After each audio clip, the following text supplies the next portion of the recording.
Hi, this is David Helvarg, and we're on to our 80th episode of Rising Tide. Believe it or not, still my co-host is Vicki Nichols-Goldstein. So, how are you doing there in Colorado, Vicki?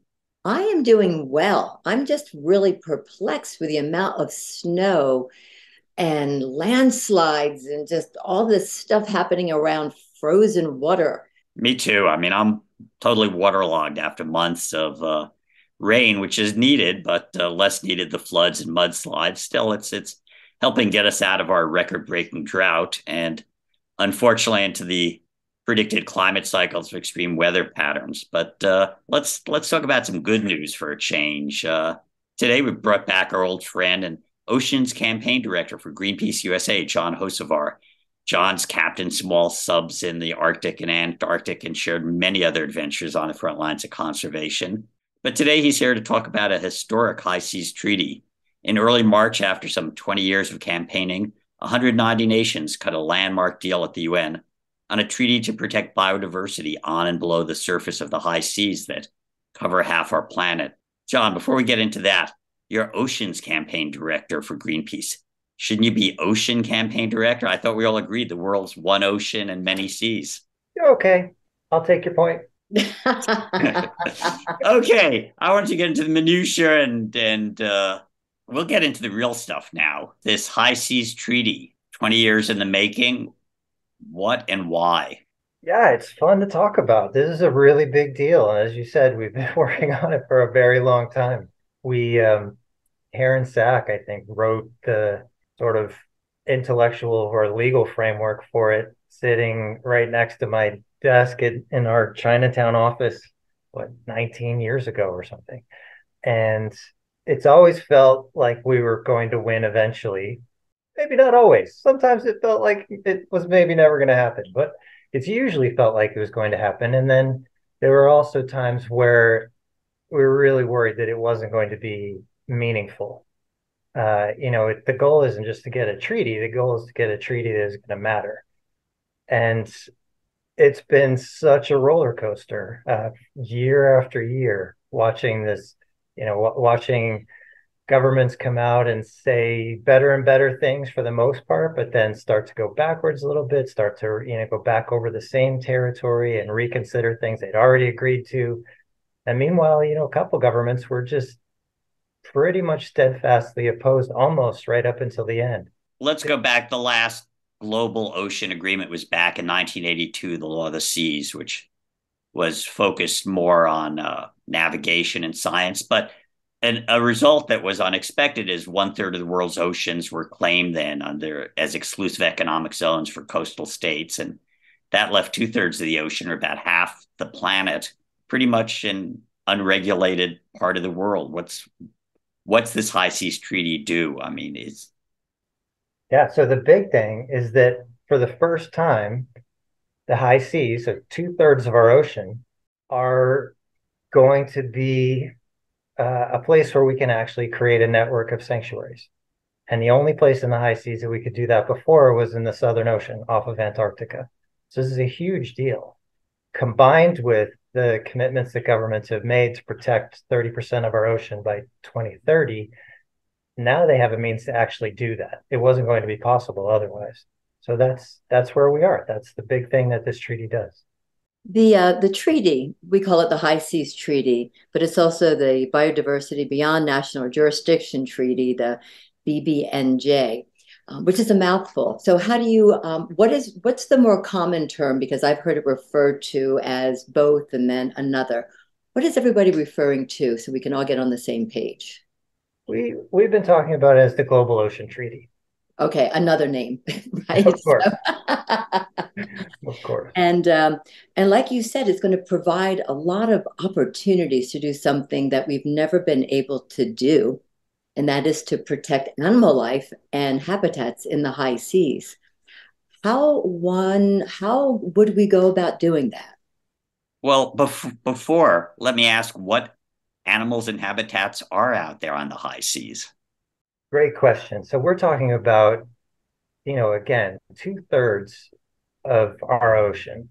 And think about the animals that are living out there. We have whales and turtles and seabirds and tuna and so many of the species that we know and love are either living in the high seas primarily or migrating through it. So that combined with the most intact ecosystem on our planet, the deep seafloor, we're talking about a whole lot of biodiversity. And when we talk about the deep sea, we're talking about these amazing corals and these glass corals and animals that we haven't even yet discovered. And we don't even know the interrelationship of those habitats. So, yes, it's an enormous location and it's very vulnerable. So, I'm enthusiastic that we will be able to protect a good portion of this habitat. You've been out there and under there. You've actually taken one person submersibles down to the bottom of the Arctic and Antarctic Ocean. What do you see when you get there? I mean, we're talking about habitats that's the largest undisturbed habitat, but most people haven't put their eyes on it. What do you see when you get there? It's been an incredible opportunity to have a chance to see just, even a tiny portion of what's down there. And every time that we put the submarine in the water, we see things that no one's ever seen. It's always full of surprises. So, for example, in the Bering Sea canyons, the largest underwater canyons in the world, we discovered a giant skate nursery. We had no idea that it was there. It's, the size of a football stadium. And there are skates and egg cases just, piled on top of each other. Really incredible. How do they even find each other? How do they know? How do they pick this spot? Incredible.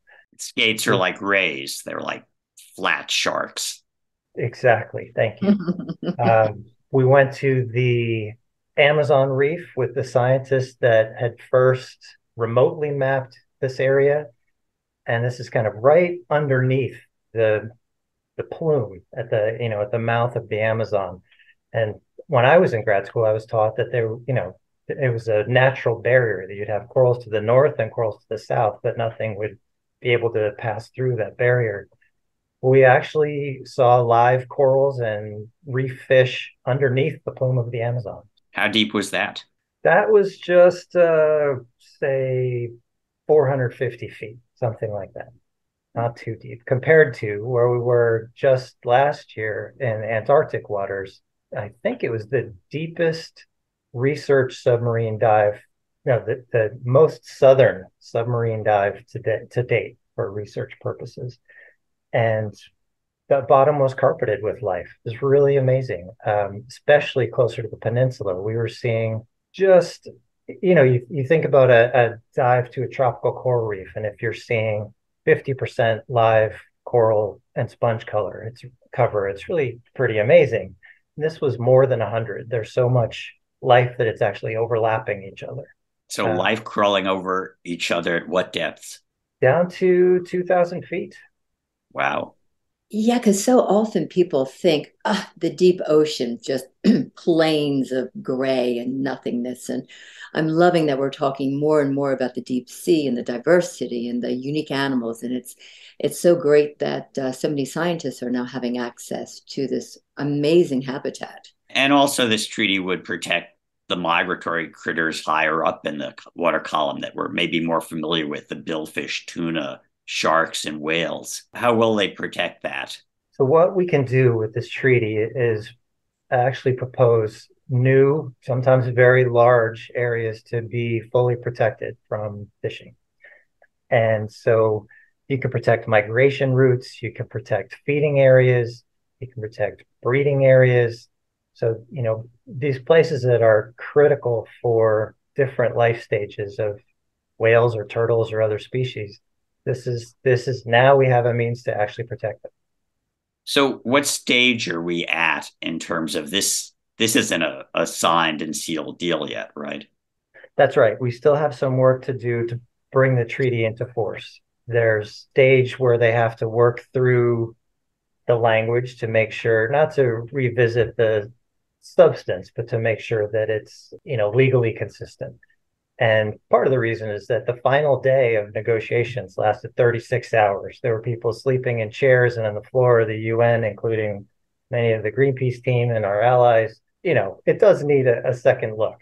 But from there, then we need 60 governments to ratify it. I don't think that's going to be a very heavy lift because we already have a high ambition coalition with dozens of governments. So just getting them alone will be almost all the way there. So right now we had what 196, 200 countries that have agreed to this treaty. Where does the United States fit in all of this? The US has come a very long way.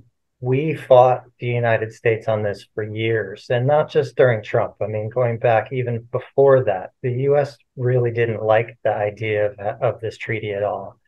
And, there are a bunch of different theories about what their beef was. And partly it's because they gave us a different answer every time we asked what their problem was.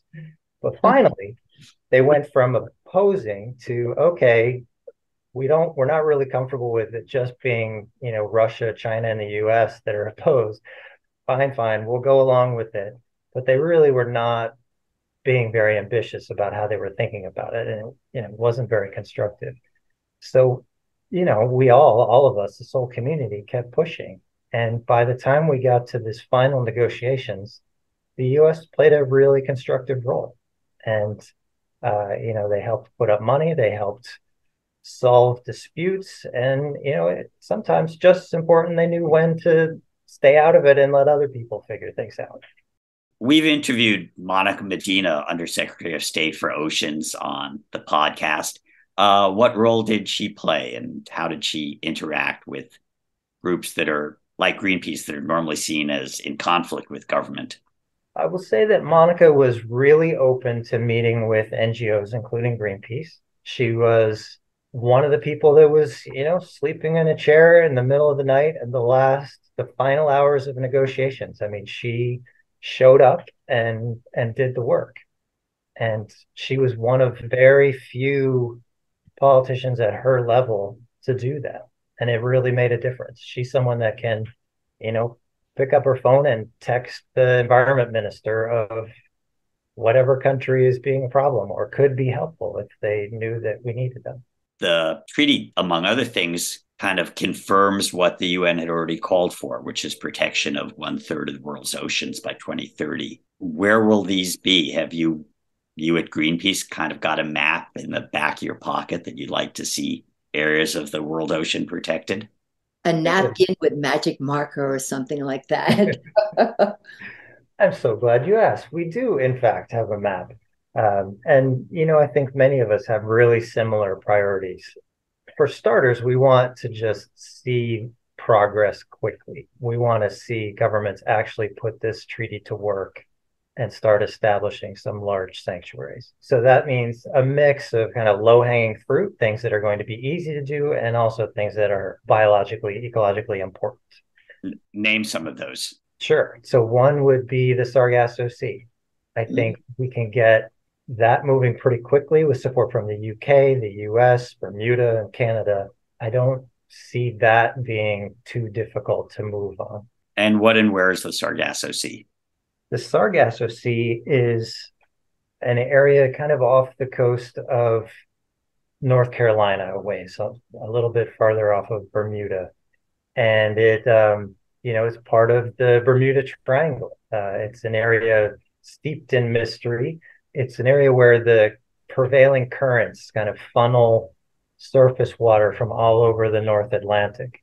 And so it's also one of the major gyres where you see higher than normal concentration of plastic pollution, for example. But it's also sargassum seaweed that comes together at the surface and creates a habitat. So all these juvenile creatures can grow up under and within it. And so that may be protected after years of people and fishing and other industries coming closer and closer to it. It could actually be like a national park in the sea. When you talk, John, about protected areas, we all know that you have fully, partially protected areas, some areas where fishing is allowed. What is your vision? Are these considered no-take zones, completely 100% protected, or some variation? I think most likely at the end of the day, we'll end up with areas that have more than one zone.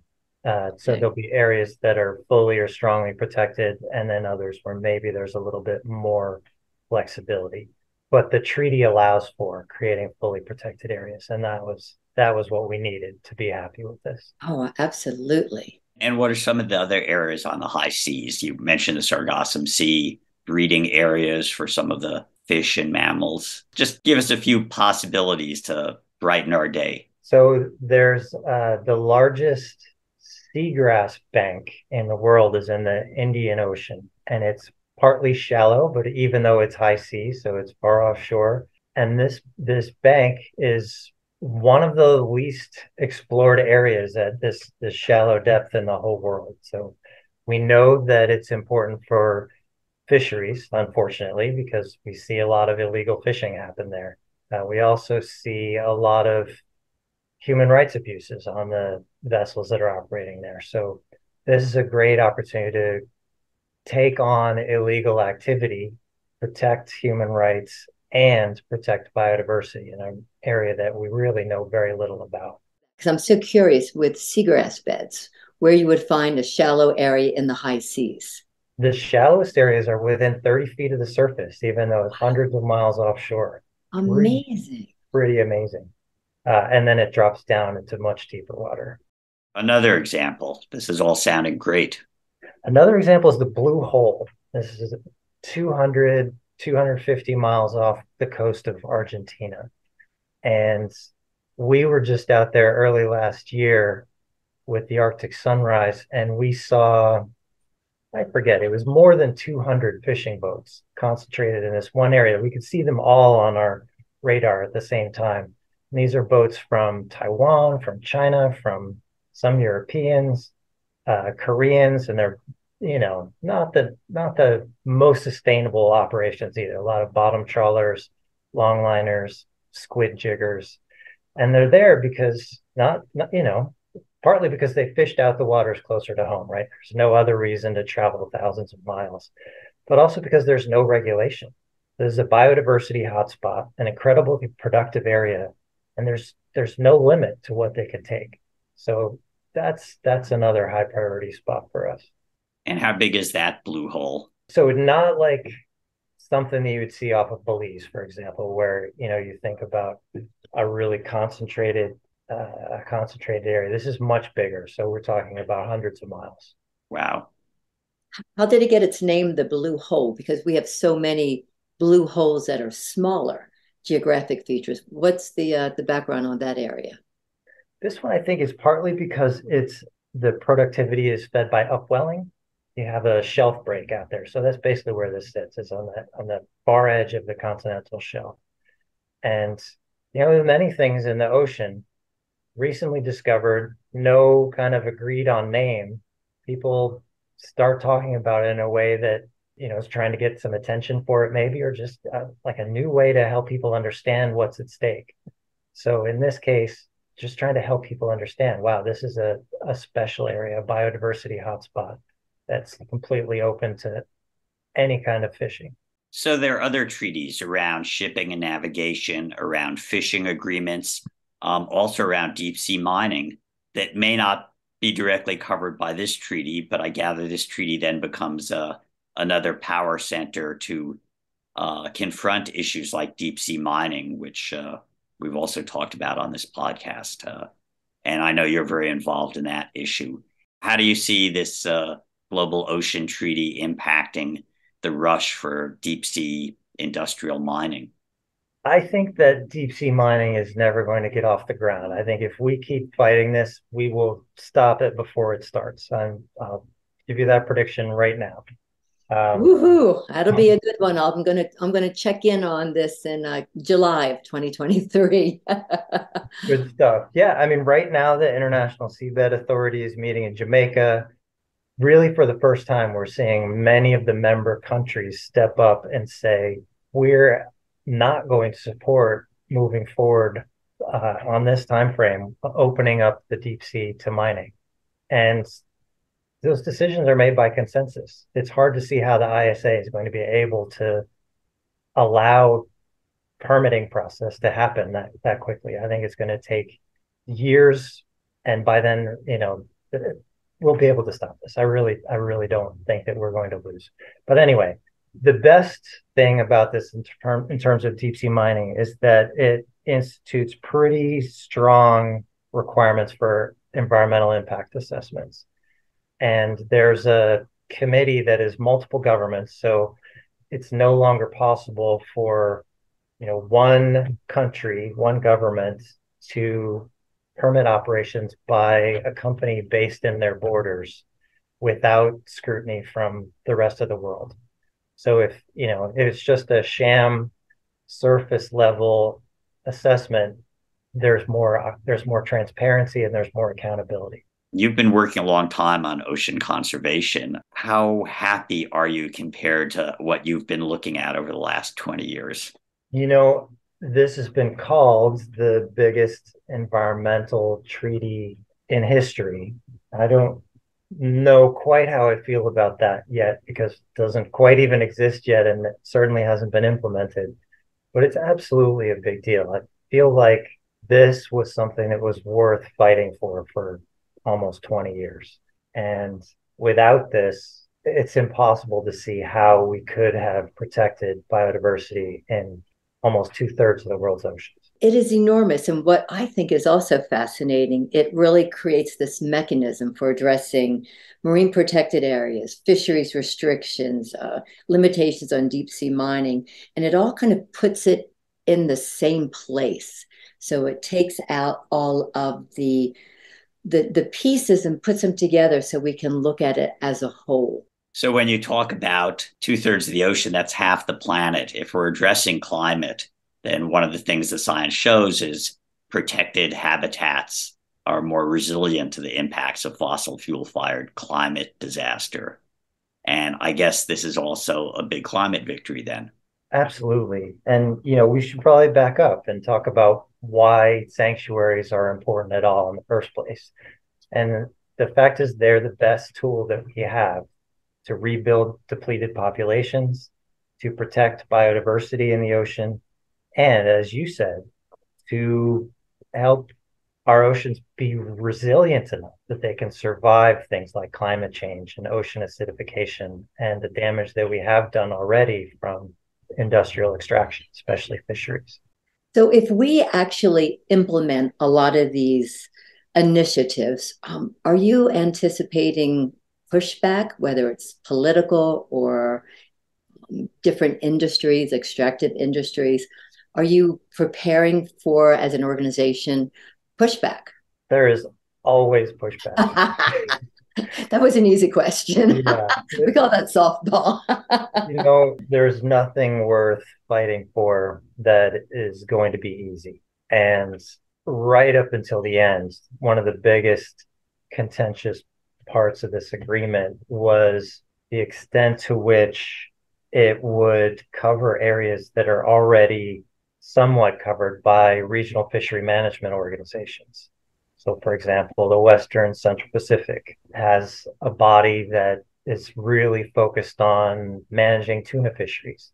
And they don't want anyone else coming in and saying, we're going to create a protected area in the Western or Central Pacific because they feel like it's their turf. All they're really interested in is managing tuna fisheries.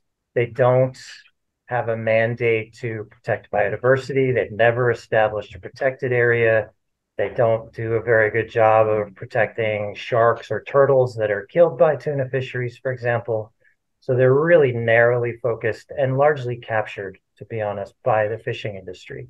So that's one of the reasons why this treaty absolutely had to be able to address areas, whether there was another body in that region or not. People say, well, what can I do about global overfishing or climate change? And I wrote a book, 50 Ways to Save the Ocean, saying everything you do every day impacts the seas around us. But in terms of something like a global ocean treaty, what can the average person listening do to impact to move forward this important moment? I think we would not have this treaty at all if it wasn't for the fact that 5.5 million people stepped up and told their governments that they wanted something like this. Now we're going to have to continue to keep the pressure on. If our governments don't know that this is important to us, they're just going to be listening to the fishing industry, which is absolutely going to be telling them that they shouldn't do anything. So it's only pressure that got us this far. And without continuing the pressure, we're not going to be able to make this treaty what it needs to be. So get your senator to ratify the High Seas Treaty, or else vote for candidates who support our coast and ocean. I think that's a great start, and make sure that the White House understands that, you want strong action to protect our ocean. It took a lot of work to get the US to the point where they were playing a really useful role in this treaty. But meanwhile, on the Global Plastic Treaty, which has just started negotiations, the US is not playing a very good role at all. In fact, they're one of the more problematic governments in the whole field, right there with Saudi Arabia and Russia. So that's going to take a lot of effort from many of us. Well, when you have a very large and strong industry like the fossil fuel industry leading the opposition, obviously they want to see plastic. So, yeah, the average person and nonprofits and all of us really need to keep the pressure on. But I wanted to go back to this treaty and tell us what the next steps are. For Greenpeace, we're heading back out to sea now that we have a treaty in the works. We're going to be fighting to actually make sure it gets implemented. So we're going to be heading to many of the areas that we want to see on the short list, and helping people understand why these areas are special and in need of protection. I'm just so excited to have you on the show. And David and I have been talking about this treaty, and we're delighted that you gave us a really good overview. So thank you so much, John, for being on the Rising Tide Ocean podcast. And we will follow all of the international actions and keep our fingers crossed for good, strong ocean protection worldwide. Always a pleasure to join you. Great to see you both, and keep up the good work.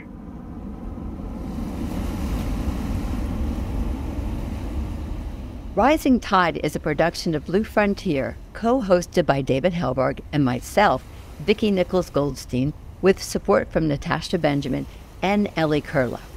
Rising Tide's editing services and technical support is provided by Studio Cape May. The theme song is written and performed by Ethan Kenvard. You can find Rising Tide, the Ocean Podcast, at bluefront.org or download it from Apple, Google, Spotify, or wherever you get your favorite podcasts.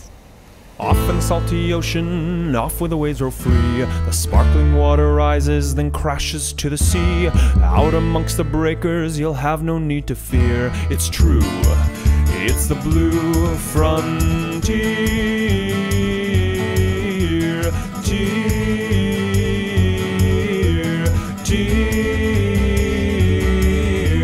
Off in the salty ocean, off to the blue frontier.